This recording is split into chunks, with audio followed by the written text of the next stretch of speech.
Well guys, as you can see, it's all wet and miserable out here this morning. It is still a lot of rain. Just amazing how much rain we've had. Like I said, normally it should be hot and dry. Somebody actually said to me it was the back end of Cyclone Debbie. This morning I'm using my little chest cam to sort of give you a first person view of what goes on. I'm going to go and feed my fish. I love it out here though. I really love it. Birds flying around.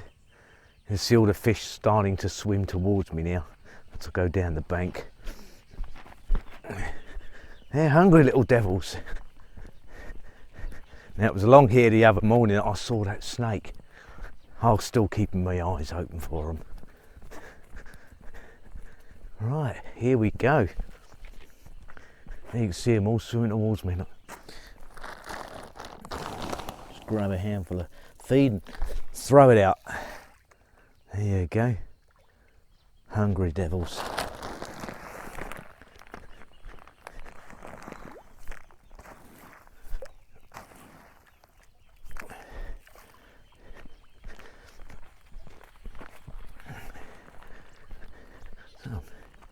Like little torpedoes in the water they are as they come towards you.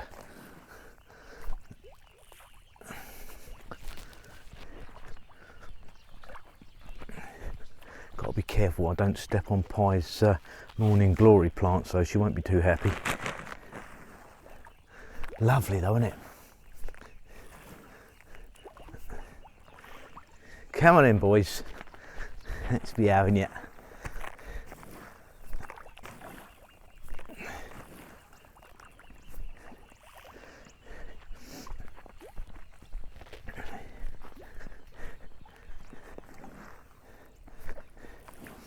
Somebody asked me yesterday about the homestay, and I didn't show the bathroom. My apologies, I forgot. But it is a Western style bathroom, proper toilet, basin, hot shower. And if you want a cup of tea or a cup of coffee, that's available as well. Nice little places though. The house that we showed you in yesterday, the folks there are ever so nice. And the lady there, she speaks really good English as well.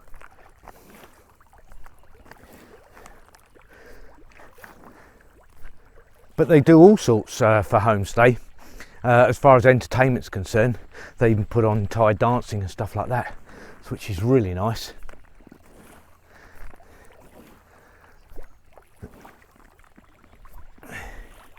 These fish are starting to grow though.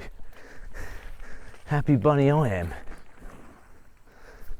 Somebody asked me a while back and I forgot to answer it. Yeah, old age I'm afraid, memory like a sieve. About when I was helping out with the tobacco field, and how did I manage to film it when I was had both hands occupied? Well, the answer to that is my little chest holder. I just put the cam on there and walk around as I did with the fish just there. So handy, innit? Oh, it's all wet out here this morning, but you know, again, look at the rice fields, nicely flooded now. That's just perfect, just lovely. Land is something that I'm asked about constantly. There are so many different land titles here. Norgor Psalm 3, for instance, a Chinook title, and Sapakor. The Chinook is generally the most valuable. It's pretty much freehold and you can do what you like with it. My father's land is Sapakor, essentially just farming land, and it's not overly valuable. To give you an idea, as you can see, our neighbour's rice field is doing extremely well. Look at the height of this compared to ours. But again, he did plant about 4 weeks ahead of us. But there's talk in the town that he wants to sell all of his land. He said he's getting old and you know, he's finding it more and more difficult to take care of it all. And he has 11 rye. The price is around about 1 million baht. So again, it's not overly expensive. I continuously compare this to Phuket, and a rai of land in Phuket now will set you back at least 8 million baht. But again, you know, that does have a Chinook title, and it's likely that his land here has Sapakor. It basically allows you to sell it. There's not much you can do with it other than farm it, and generally it's handed down from father to son. And on that note, Pai has a younger brother. So if her mum and dad were to pass away, then he would automatically take possession of the land. Unless her father sorts out paperwork to transfer it to her name, then her brother will get the land. But yeah, that's the way it works here. It's again, depends on the type of land that you buy. A Chinook title up here, I've seen it for as little as 1 million baht. I've seen it as high as nearly 2 million baht. But again, it depends on, you know, the location. For instance, if you was on a main road where you could build commercial properties, you're looking at a higher price. You know, if you were to buy a Chinook title, you know, in the woods somewhere, it'll cost considerably less. Just remember though, as a foreigner, you can't own land. It's against the law in Thailand, so I'm never allowed to own land. If I were to purchase a home with land on it, then I could simply transfer it into Pai's name. And it's one of the reasons why a lot of foreigners do rent, because it's just safer. It's just easier as well. When are we going to be harvesting these fish? It's going to take at least another couple of months. They're growing pretty quick, I've got to say. But to be able to sell them, they've got to come in at least a half a kilo each. Anything between half a kilo and a kilo, and market price right now is around about 45-50 baht a kilo.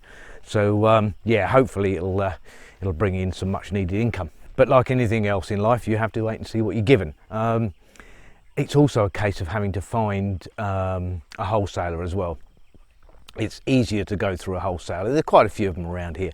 So once we're ready, we'll give 2 or 3 of them the call and see what happens.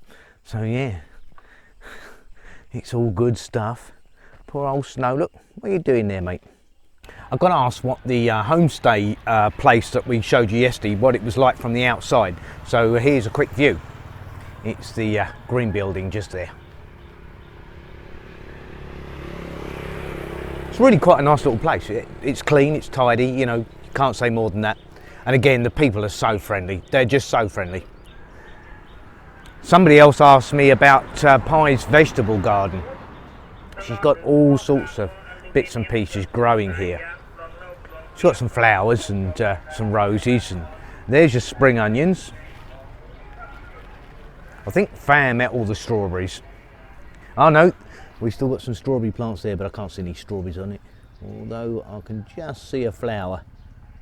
Generally what happens, as soon as you get any strawberries on there, Fam's out eating them. He loves them. He's like his mum, he loves fruit, absolutely loves it. But we've got all sorts of bits and pieces growing, chilies of course.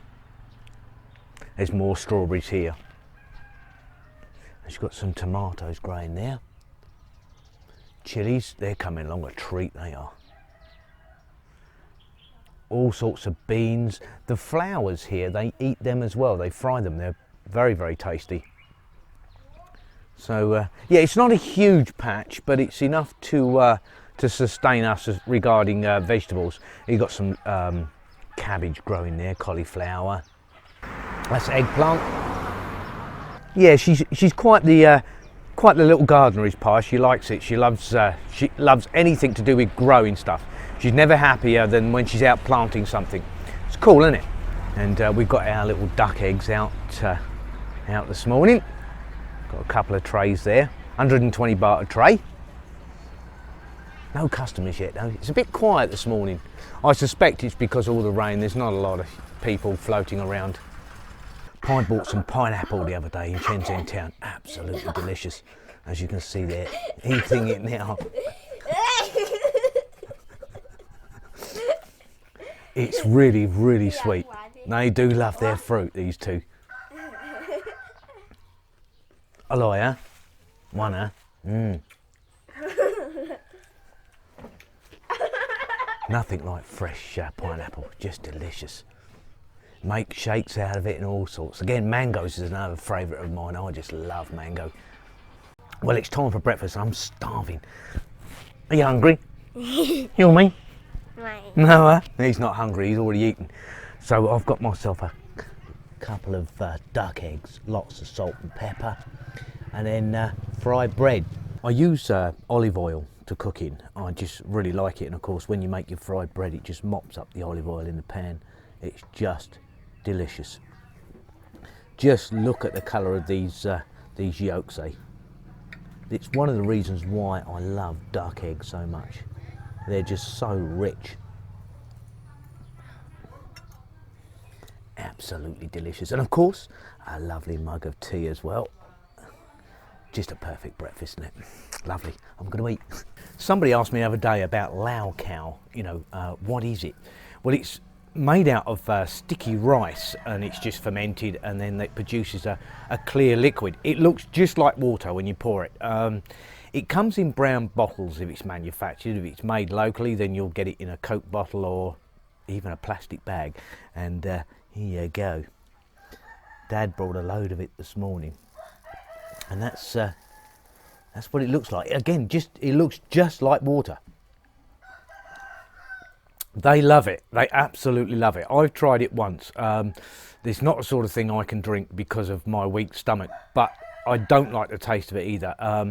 Really doesn't taste of much. Yeah, it's not my cup of tea at all, I'm afraid to say, but they do like it and they drink a lot of it. Another question I've been asked on a few occasions is, how does your dad catch all those shrimp? Pi's dad has got these baskets basically, and in the top, if I can pull one out, there you go, and they just put food in the top here. Generally it's fish food, and then slide it back in, hang it in the water. The shrimps go in here and then they can't get back out, and that's how they catch them. And as you can see, my father-in-law's got quite a few of them. He just goes out early in the morning, sort of 2-3 o'clock in the morning, sets them out in the ponds, and then comes back with a load of shrimp. It is a really good source of income. They're so easy to sell. I mean, once you get a few, you'll get the locals just flock to your door buying them, and they put them in little tiny bags and then sell them for 20 baht a bag. The last time he did it, he earned 300 baht. So yeah, it is very profitable. One question I get asked quite a bit is, how do I deal with negative comments and people giving me the thumbs down on my videos? Not a lot really. As far as a thumbs down is concerned, it's down to individuals, whether they like the video or they don't like the video. Again, it's personal preference. I certainly don't take offence to it. I've really got better things to do. As far as comments are concerned, it depends on how derogatory the comments is. I did get a rather nasty one the other day. It basically referred to Pi as being a prostitute, and I wasn't impressed. How do I deal with it? Well, just ignore it really. I mean, again, we're back to the haters, baiters and trolls. What they're looking for primarily is for you to respond, and they get their kicks out of it. So I generally just ignore them. I don't let it bother me at all. As far as other criticism is concerned, I like to take it and then pull it apart and look at the constructiveness within that comment. You can learn an awful lot by just taking it and pulling it apart. Criticism's like an onion. If you peel away the layers, then you'll find some constructive elements to it, and you can then build on it. I've got to be honest now, most of the criticism that I've faced has been about general content. People saying they would like to see this or they'd like to see that, or why couldn't you have done this, and why couldn't you have done that, and what about if you did this, and what about if you did that. So I've got to be honest, most of the comments have been absolutely fantastic. I mean, our subscribers, I've said it before, are just brilliant people. All of you are. You've made a huge difference to our lives, that's a fact. And the comments have never been overly critical, but there's been a lot of constructive comments there about ideas and things. So I try to take any criticism and look at the constructive elements to it. I think that's the best way you can go, and it does actually help us to develop a better channel for people. I know there are many vloggers out there that take these things to heart. I certainly don't. you know, it's about being pragmatic, isn't it, I suppose. And you know, we're all different and we all have different views and different things that we like and dislike. So if I get a dislike, you know, it's fine, I don't have a problem with it. But if I get a comment that criticises, again, I look for the constructive element to it and then build upon it. So yeah, that's it's all good. I have a saying that I'm too old, too ugly and too tired to really take anything like this to heart. I think the older you get, the thicker your skin becomes, and I'm like a rhino. You know, I just look at the good parts. There's Pi walking down in her latest fashion gear. Well, I say her latest fashion gear. She's wearing my t-shirt, and no, they're her shorts. That makes a change, doesn't it? she does like wearing my clothes. Howdy-go. Oh, what are you making? Is it passion fruit, yeah? Now here's a good one for you guys. They're just preparing the passion fruit plants, and they'll be planting those in the plantation later. How nice they are. Oh, they look, sway. They look nice and green, don't they? What she's actually doing, she's putting, she's got basically straws, and then they put them at the bottom, and that stops the bugs from eating the stalks. Clever little idea, isn't it? Keeps the bugs off it. Brilliant. She's got loads of plants in there though. Fabulous. There's my little beautiful wife this morning. Yeah. Well, it's not morning anymore, is it? It's late afternoon. I lose track of time. That's old age.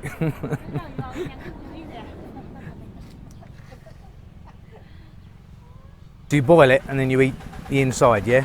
Look like it looks like a conker. Well, it's really sticky, but it looks just like a little conker. Inside a little bit yellow, you try last one. It's like a chestnut then. Ah, there you go, guys. This is a Thai chestnut. It's very sticky. I have tried these before. They are delicious. Just boil them up and yeah, very, very tasty. Well, the sun has finally poked its little head through late afternoon and it's just beautiful now. Nice and warm. Oh, I do like it when it's warm like this. Again, we do need the rain. You know, no two ways about that. But I do like it when it's hot. Love it. Absolutely love it. Well, that's about it for today, guys. Pi and I have got other bits and pieces to do. Off to the farm, as usual. If you've got any questions, by all means, drop them in the comments box below, and Pi and I will add them to the question and answers vlogs that we do from time to time. Don't forget, whatever you do, have a fantastic day and stay safe. Yeah? And we will see you tomorrow. Bye for now, guys.